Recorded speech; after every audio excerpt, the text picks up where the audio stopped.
Buenos días, Fiti. ¿Qué tal? Buen día, ¿cómo estáis? ¿A vos te dicen Fiti por... tal vez tenga algo que ver con Emerson Fittipaldi? Sí, más que con Emerson, con Wilson, ¿no? Porque lo conozco en las temporadas que se hacía en Argentina y me acerqué a este hombre, a Wilson Fittipaldi, y de ahí viene. Y luego seguí leyendo y lo conocí a Emerson Fittipaldi a través de la prensa especializada y después hasta que lo conocí en una temporada de Fórmula 2 que se llevó a cabo en la ciudad de Córdoba. Bueno, estoy hablando con Hugo Palomar Sánchez, o Hugo de Palomar Sánchez.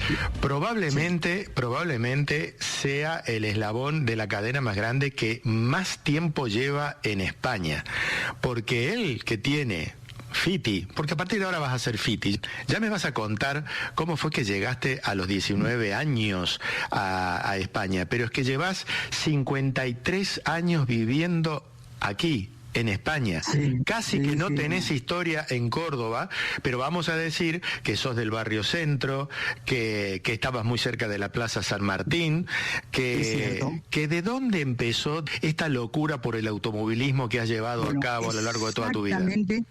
Exactamente en 1960, con tiernos 13 años, que veo un gran premio en el Parque Sarmiento de la época, que estaban las primeras figuras, creo que estaba Dan Garner, Trinquinian y Bruce McLaren. Imagínate, aquella época hasta el día de hoy. Todas esas figuras que acabo de mencionar, entre ellos el argentino Larry, creo que también Menditegui corrió, don Carlos Menditegui. ¿Cómo será de antiguo tu recuerdo, que todavía no se había conocido una película que colocó en el escenario mundial, si faltaba, a la Fórmula 1, que es la película Grand Prix, con esta música de Michel Jarre, o Jarre, como se pronuncia?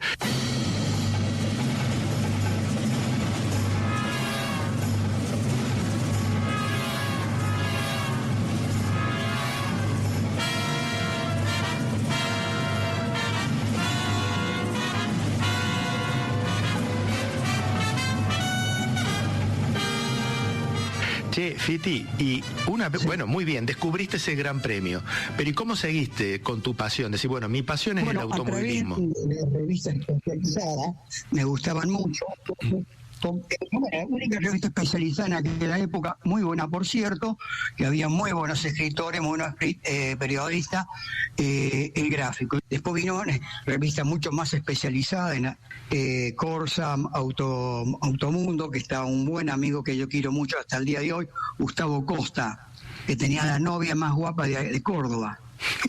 Y bueno, entonces, y cuando llegan, como te acabo de mencionar, la temporada internacional, deliro realmente, mi emoción es inmensa, me voy a donde sea.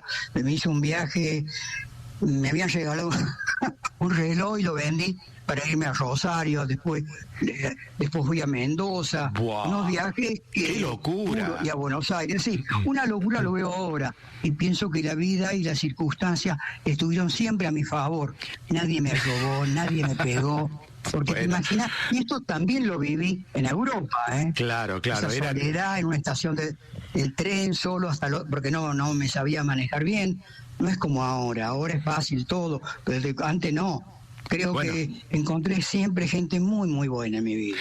Y esto de que empezaste también con tan corta edad, sin llegar a la mayoría de edad, de banderillero, contame brevemente. Es cierto.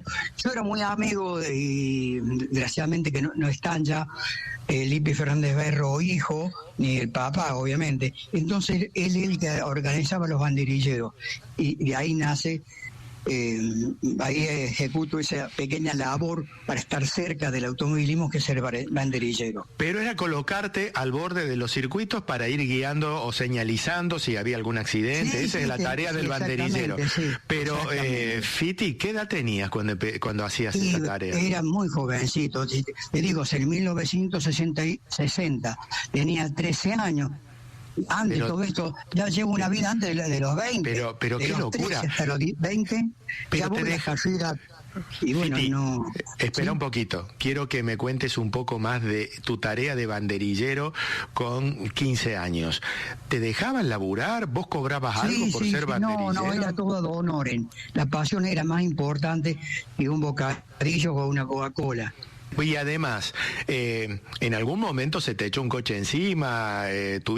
¿Pasaste algún peligro? No recuerdo ninguno. ¿Y qué campeonatos eran? ¿Los zonales cordobeses, los circuitos del interior de Córdoba? Exactamente, eran los zonales. El mejor zonal de la República Argentina se organizaba en Córdoba. Se corría en Río Cuarto, en La Bulalle, en Belville, en Villa María. Era bien organizado, y muy buenos pilotos había siempre. De ahí salió Carlito Pascualini, el nuestro héroe, en alguna medida de héroe, porque él defendía la pasión de los cordobeses ante la gente de Buenos Aires. Sí, ¿con qué coche se corría? ¿Con los Auto Unión, los Renault? No, exactamente, los 1093 Renault, el Fiat 1500 y los Peugeot 504.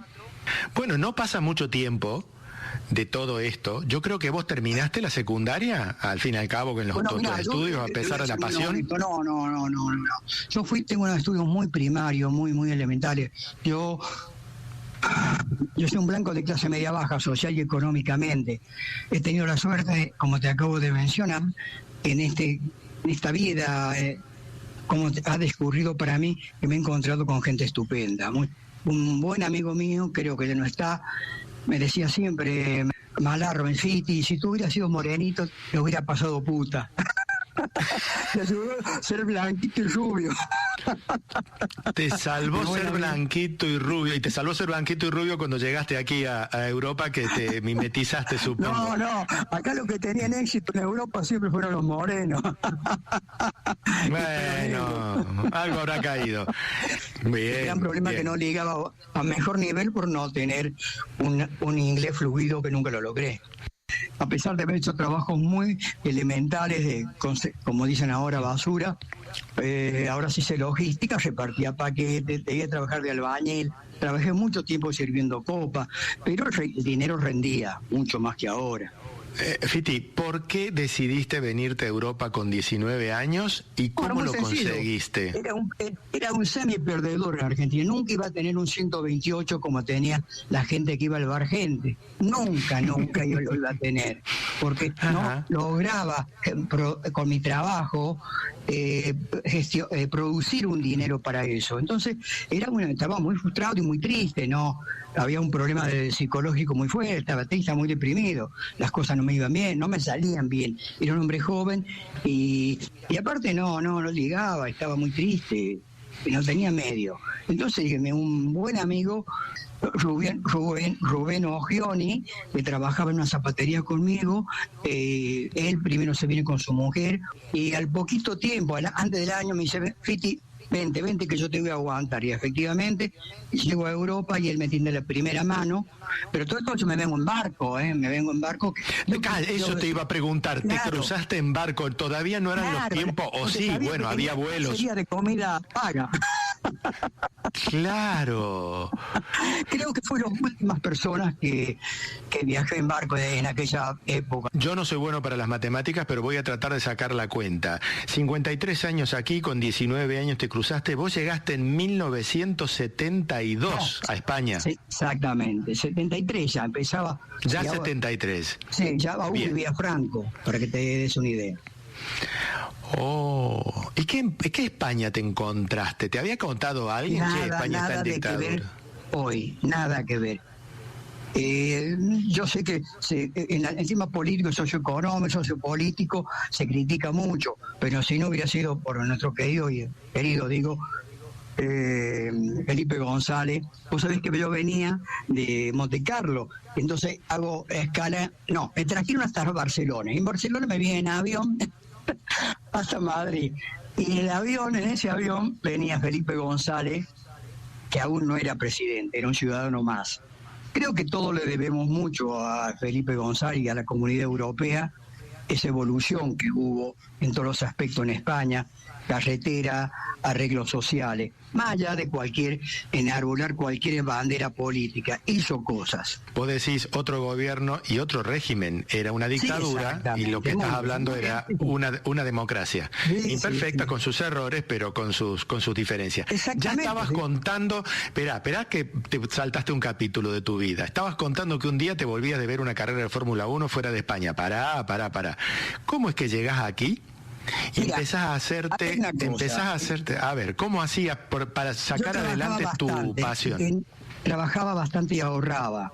Y los jefes míos fueron siempre, me encontré con gente condescendiente, con mi pasión, con mi depresión y con toda la mierda que tenía encima. Me trataban de sacar. Entonces, ¿de qué trabajabas? Mira, ya te dije, queda mejor ahora, es cierto, en logística. Repartía paquete. Sí, qué bien que suena ahora. Claro, pero si yo hubiera tenido una visión comercial, estaría muy bien. Claro. También trabajaba dentro de cine, sin hablar, porque entonces me ganaba menos. ¿Viste esos que me dan a 200 metros de la escena? Bueno, hice varias veces esas cosas. Bueno. En Madrid estamos hablando, para que se ubique la gente. Sí. Bueno, muy bien. Entonces, vos laburabas mucho, ahorrabas y empezaste a decir, bueno, estos ahorros... No, porque el dinero rendía también, no me deslomaba. No. Está muy bien que lo aclares. No puedo mentir a mi edad. No soy mentiroso. Puedo ser un poco fantasioso, ¿verdad? Pero mentiroso no soy de la mentira. Porque la mentira tiene piernas cortas. Y vos no tenés piernas cortas. Estoy hablando con Hugo Fiti de Palomar Sánchez, apellido como de nobleza. Esto si hubieras nacido aquí, a lo mejor con este de Palomar Sánchez y vos medio rubio, nada negrito, te hubiera ido hasta mejor. Pero bueno, tuviste que pegar el salto. Grandes premios de Fórmula 1 hay que ir y pagar, pero vos encontraste un atajo para no pagar casi nunca cuando fuiste a la Fórmula 1. Hay una cosa que ayer he hablado con Carlito referente a ti. Entonces yo hacía una nota muy artesanal.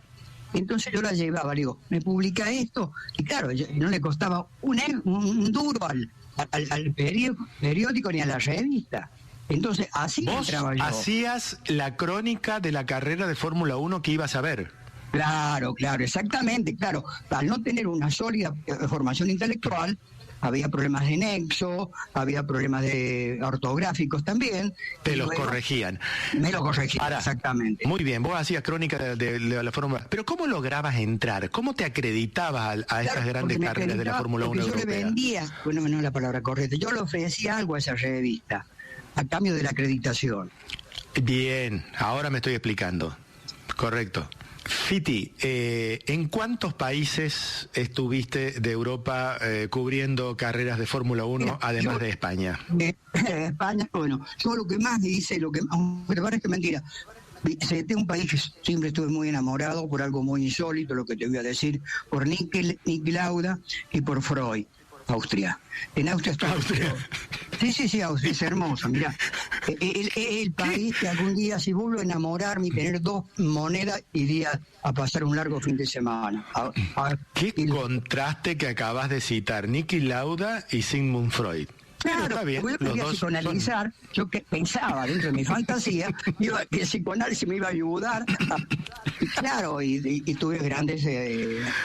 Bueno, escucha. Psicoanalista, me ayudaron a medida que... Sí, espérate porque si no, vamos a pasarnos la misa, vamos a pasar Ron y vamos a seguir hablando vos y yo. Te pregunté por países, me citaste esta anécdota fantástica de Austria.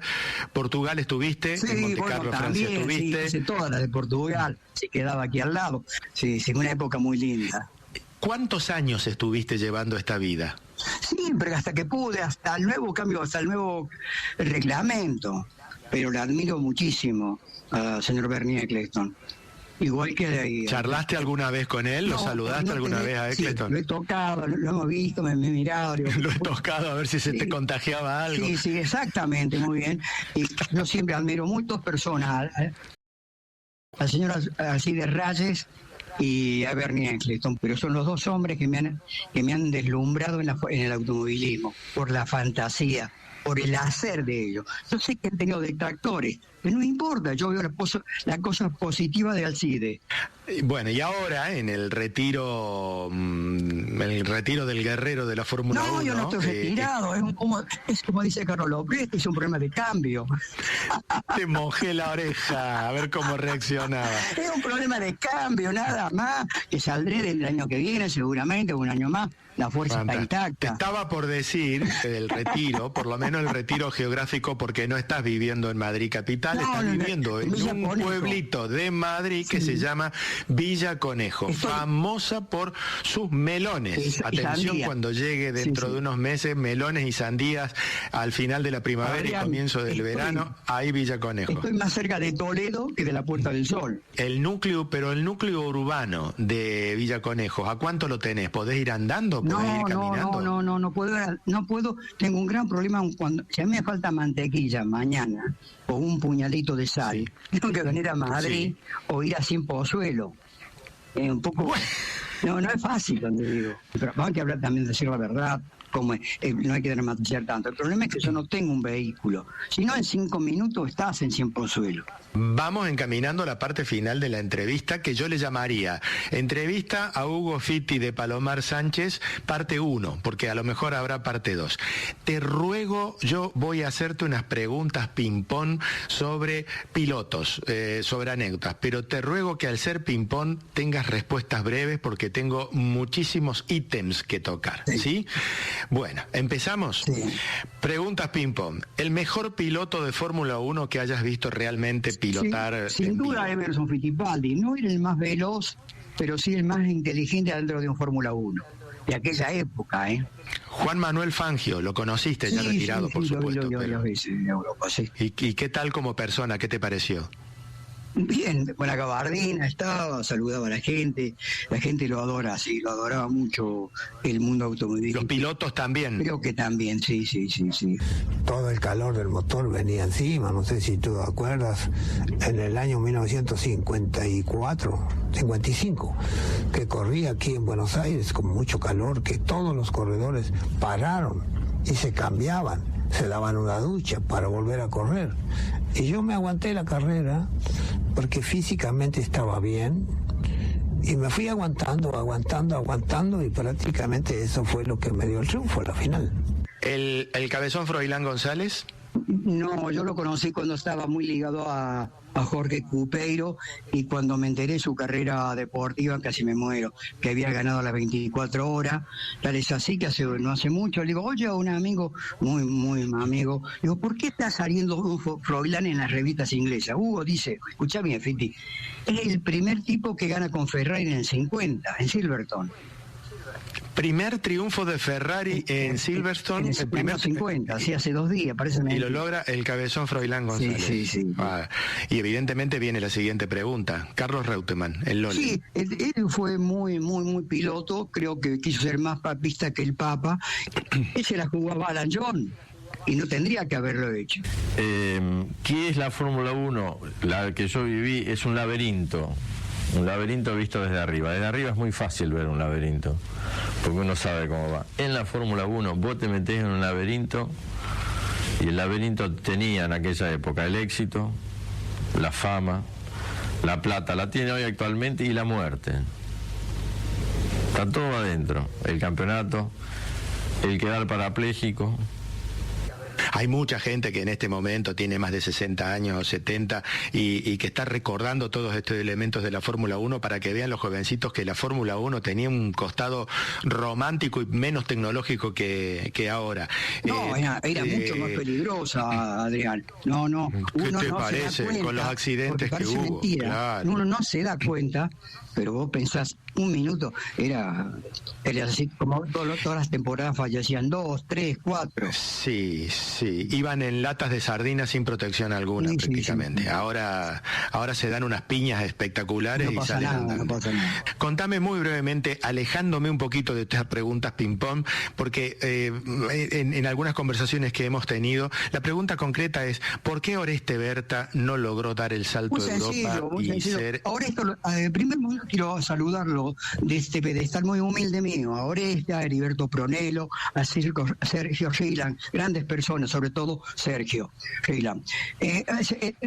Ahora yo leí el libro y cuenta él, y yo analizo que a él lo dejan solo, ni siquiera a los pilotos les interesaba correr en Europa. Y tuvo malos compañeros de viaje. La idea del Fórmula 1 de Oreste no era una idea fuera de quicio o una fantasía. No, se podía llevar a cabo una capacidad intelectual de Oreste. Se quedó solo, lo dejaron solo. No sé si en Europa en algún momento te lo cruzaste, pero quien fue la voz de la campaña del Lola Reutemann en Fórmula 1 en la televisión argentina fue Héctor Acosta. Sí, Héctor, eran muy amigos. Sí. ¿Y vos lo conociste, lo trataste? ¿A quién? ¿A Héctor? A Héctor. Sí, claro. Sí, era cordobés, pero su hermano vivió un tiempo en casa, Diego. Sí, claro. A Héctor, sí, muy serio, muy inteligente. Yo siendo muy jovencito, no llegaba a los 25 años, tuve oportunidad de trabajar 2 años en el equipo de Héctor Acosta, aprendí muchísimo. ¡Ganó Carlos Alberto Reutemann! ¡Final! ¡Por fin! ¡Bien, Carlos! Bueno, Fiti, hemos llegado al final de la conversación. Por una cuestión de tiempo, yo estaría hablando con vos horas y horas. Pero en algún momento tenemos que cortar de este anecdotario que seguramente es una muestra muy pequeña de todo lo que has vivido en tu vida de errante detrás del automovilismo y particularmente de la Fórmula 1. Chao, Fiti, un abrazo. Hugo Palomares. Igualmente para vos. Chao, hasta pronto.